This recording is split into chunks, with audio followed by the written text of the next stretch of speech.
Hello friends, एक बार फिर से आप सभी का स्वागत है आपके अपने प्रोग्राम झरोखा विद गीत में।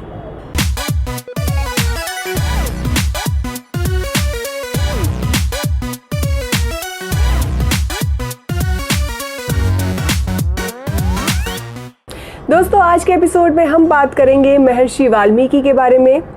हर साल अश्विन मास की पूर्णिमा को मनाई जाने वाली वाल्मीकि जयंती इस बार 31 अक्टूबर को पड़ी, जिसे रामायण जैसे महाकाव्य के रचयिता महर्षि वाल्मीकि के जन्मदिन के रूप में मनाया जाता है। वाल्मीकि जी ने रामायण संस्कृत में लिखी थी और यही सबसे पुरानी, सबसे प्राचीन रामायण है और इसलिए महर्षि वाल्मीकि को आदि कवि भी कहा जाता है। वाल्मीकि जयंती हर साल पूरे श्रद्धा भाव से मनाई जाती है और इस अवसर पर महर्षि वाल्मीकि की झांकी भी धूमधाम से निकाली जाती है।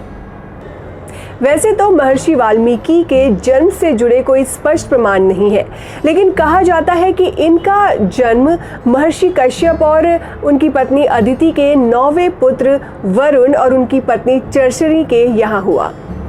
क्या आप जानते हैं कि महर्षि वाल्मीकि पहले एक डाकू थे? जी हाँ, पौराणिक कथाओं के अनुसार वैदिक काल के महान ऋषि महर्षि वाल्मीकि पहले एक डाकू थे, लेकिन उनके जीवन की एक घटना ने उन्हें बदल कर रख दिया। कहा जाता है कि बचपन में भील समुदाय के लोग उन्हें चुरा कर ले गए थे, जिस कारण उनकी परवरिश भील समुदाय में ही हुई। वाल्मीकि से पहले उनका नाम रत्नाकर था और वो जंगल से गुजरने वाले लोगों से लूटपाट किया करते थे। एक बार नारद मुनि जंगल से गुजर रहे थे तो रत्नाकर ने उन्हें भी बंदी बना लिया। तो नारद मुनि ने रत्नाकर से पूछा कि तुम ये गलत काम क्यों करते हो? तो रत्नाकर ने जवाब दिया कि ये सब मैं अपने परिवार के लिए करता हूँ। नारद हैरान हो गए। उन्होंने एक बार फिर से रत्नाकर से पूछा कि क्या तुम्हारा परिवार तुम्हारे पापों का फल भोगने को तैयार है?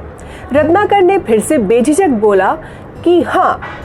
तो नारद मुनि ने कहा, इतनी जल्दी नहीं है, तुम एक बार अपने परिवार के सदस्यों से पूछ के तो देखो। रत्नाकर घर लौटा और उसने सभी सदस्यों से पूछा कि क्या कोई मेरे पापों का फल भोगने को तैयार है? सभी सदस्यों ने कहा नहीं। इस घटना के बाद से रत्नाकर बहुत दुखी हुए।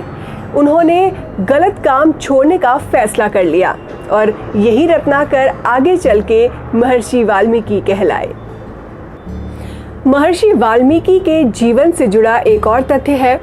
कहा जाता है कि जब प्रभु श्री राम ने माता सीता का त्याग किया था तो माता सीता कुछ सालों तक महर्षि वाल्मीकि के आश्रम में ही आकर रहीं और यहीं पर उन्होंने लव और कुश को जन्म दिया।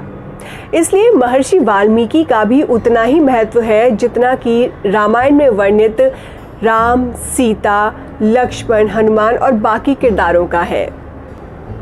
तो ये तो थी महर्षि वाल्मीकि के जीवन से जुड़ी कुछ बातें। अगर आप कुछ और जानना चाहते हैं तो आप कमेंट बॉक्स में लिख सकते हैं। See you next time with some more information. तब तक के लिए stay blessed, stay safe, take care and goodbye.